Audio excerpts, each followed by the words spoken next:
Il y a du monde ce matin dans la salle 206 du Parlement bruxellois. Il faut dire que le moment est particulier dans la vie parlementaire.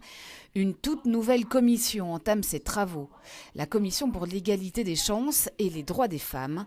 Elle prend le relais du comité d'avis pour l'égalité des chances entre les hommes et les femmes. C'était donc des avis qui étaient émis et donc après l'application des recommandations qui étaient faites par les députés n'étaient pas obligatoirement prises en compte par le gouvernement, alors qu'ici, avec la commission, nous allons pouvoir rédiger des résolutions, des projets d'ordonnance et aussi opérer ce qu'on appelle le contrôle parlementaire. On pense qu'en 2020, les choses vont bien, que l'égalité est acquise, mais non, on sait que l'année dernière, plus de 20 femmes ont encore été victimes de féminicide, on sait que beaucoup de femmes sont victimes de cyberharcèlement, d'harcèlement de rue, qu'on a toujours pas atteint l'égalité en termes salarial par exemple. Ce matin, c'est la problématique du cyberharcèlement qui est au cœur des débats. Bien d'autres sont attendus.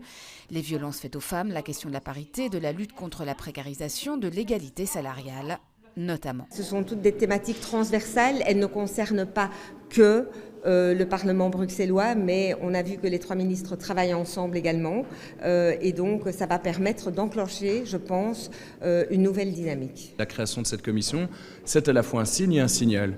Le signe que des temps changent et que ces sujets ne sont plus laissés à la marge des discussions parlementaires et laissés à la marge des discussions politiques tout simplement, mais aussi un signal pour que nous continuions à faire évoluer nos pratiques au sein du Parlement. Reste que la composition de la commission est quasi exclusivement féminine. À deux exceptions près, la question n'a pas manqué d'être relevée à plusieurs reprises et de faire débat.